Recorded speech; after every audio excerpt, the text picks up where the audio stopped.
Regret, quiet, but relentless. It clings to you in moments of stillness, a shadow of the past creeping into your present. Guilt, like a slow poison, eats away at your confidence. What if these feelings didn't have to control you? What if, instead of running from them, you could use them? The Stoics believed that life's pain could be transformed into power, but not in the ways you might expect.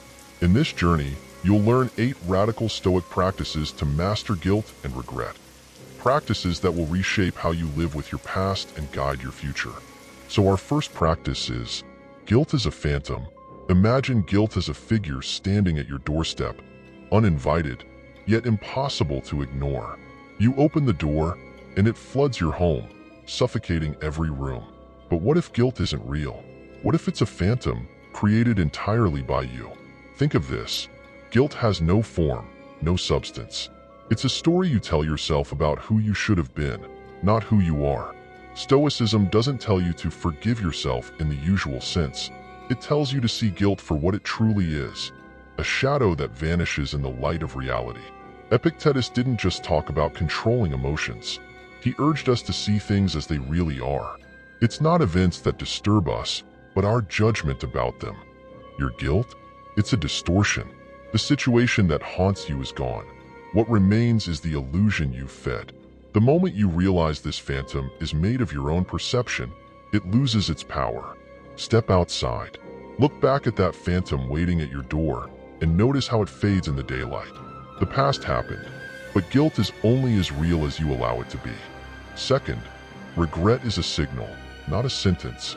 Picture this. You're driving a car, eyes locked on the rearview mirror.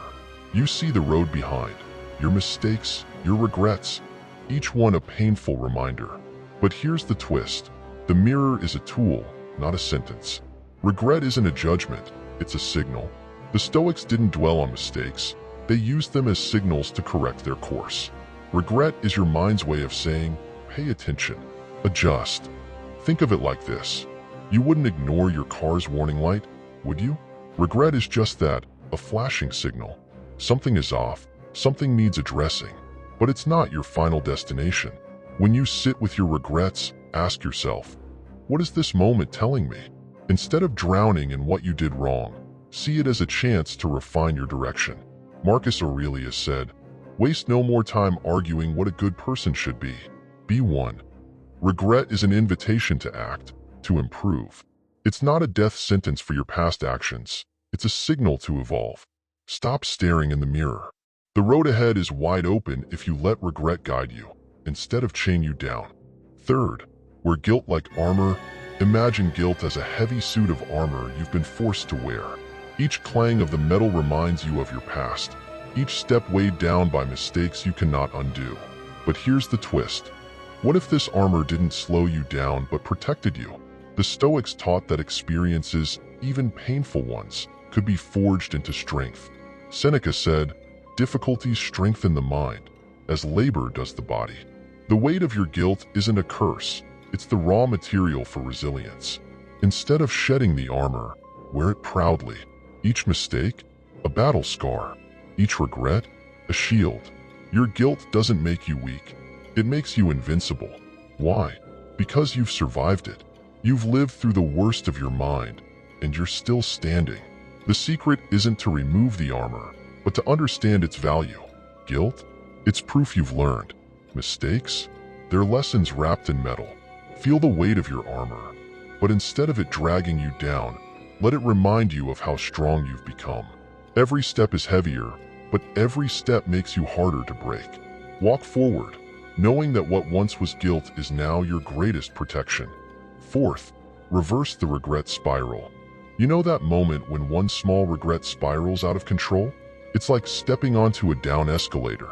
One regret leads to another until you're at the bottom, drowning in a pool of guilt. But what if you could reverse the spiral? The Stoics taught us about momentum, how a small shift in perception can reverse an entire thought process. Marcus Aurelius said, the impediment to action advances action. What stands in the way becomes the way. When you catch yourself spiraling into regret, pause. Look at the very thing dragging you down and use it to pull yourself up. Imagine your regret as a hand reaching down to you. Instead of letting it pull you further into darkness, grab hold of it and climb. What triggered the regret? Was it fear? A failure? Let it become your guide. The trick is not to avoid the spiral, but to reverse it. Use regret to identify areas of growth and take action. By reversing the regret spiral, you transform a fall into a rise. What once dragged you down now lifts you up. The spiral is only a trap if you keep going down. Now, climb. Fifth, the quiet power of shame. Shame feels like a secret, doesn't it? Like a wound hidden under layers of clothes. You carry it quietly, fearing exposure. But what if shame wasn't meant to be hidden? What if it's supposed to be seen, understood, and used? Here's the Stoic twist. Shame isn't a flaw, it's a signal that you're capable of better. Seneca said, "Shame may restrain what law does not prohibit." Instead of treating shame as a weakness, see it as a guide, a compass pointing toward your higher self.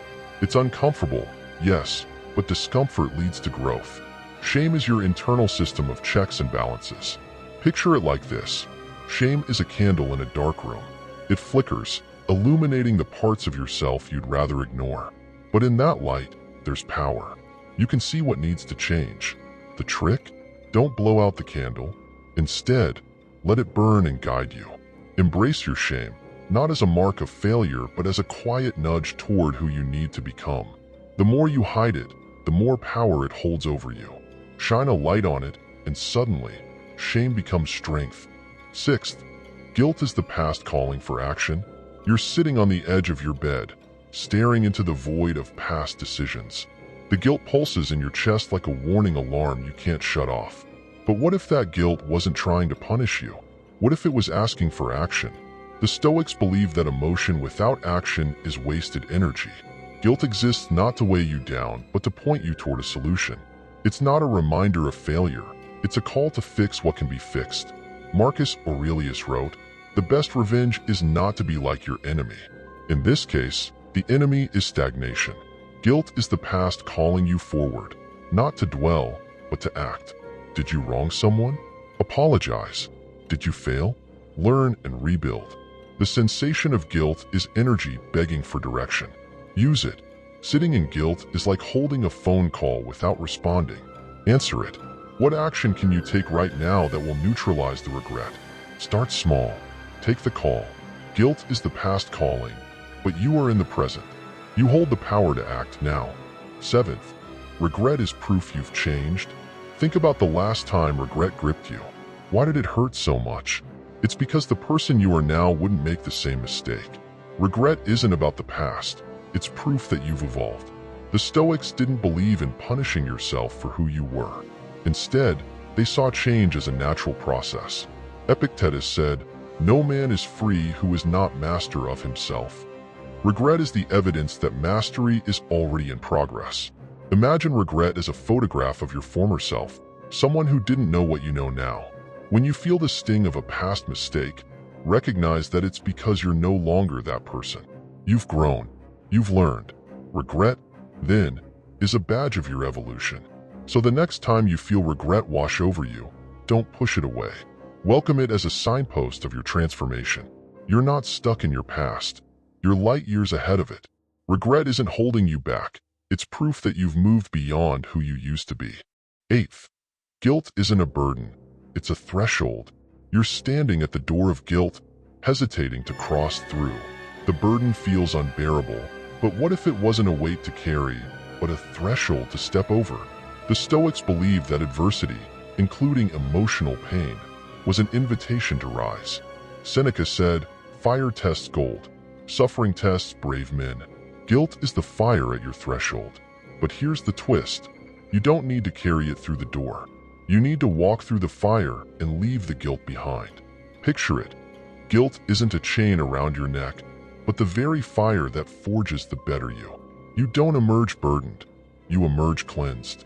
Every time you step over guilt's threshold, you leave behind pieces of who you no longer need to be. Don't fear the threshold. Cross it. On the other side, guilt no longer follows. You've moved past it, transformed, stepping into a new version of yourself. The weight you felt? It's gone. left at the door you now walk through. The weight of guilt and regret doesn't have to drag you down. These emotions, when harnessed, become the fuel for your growth. The past is unchangeable, but what you do with it now defines your future. You've learned how to face your mistakes, use your guilt as a weapon, and emerge stronger. This is just the beginning. The next step is deeper. There's more to uncover, more strength to be forged. Keep moving forward, watch the next video, and take the journey further. If this spoke to you, like, subscribe, and don't miss out on what's coming next.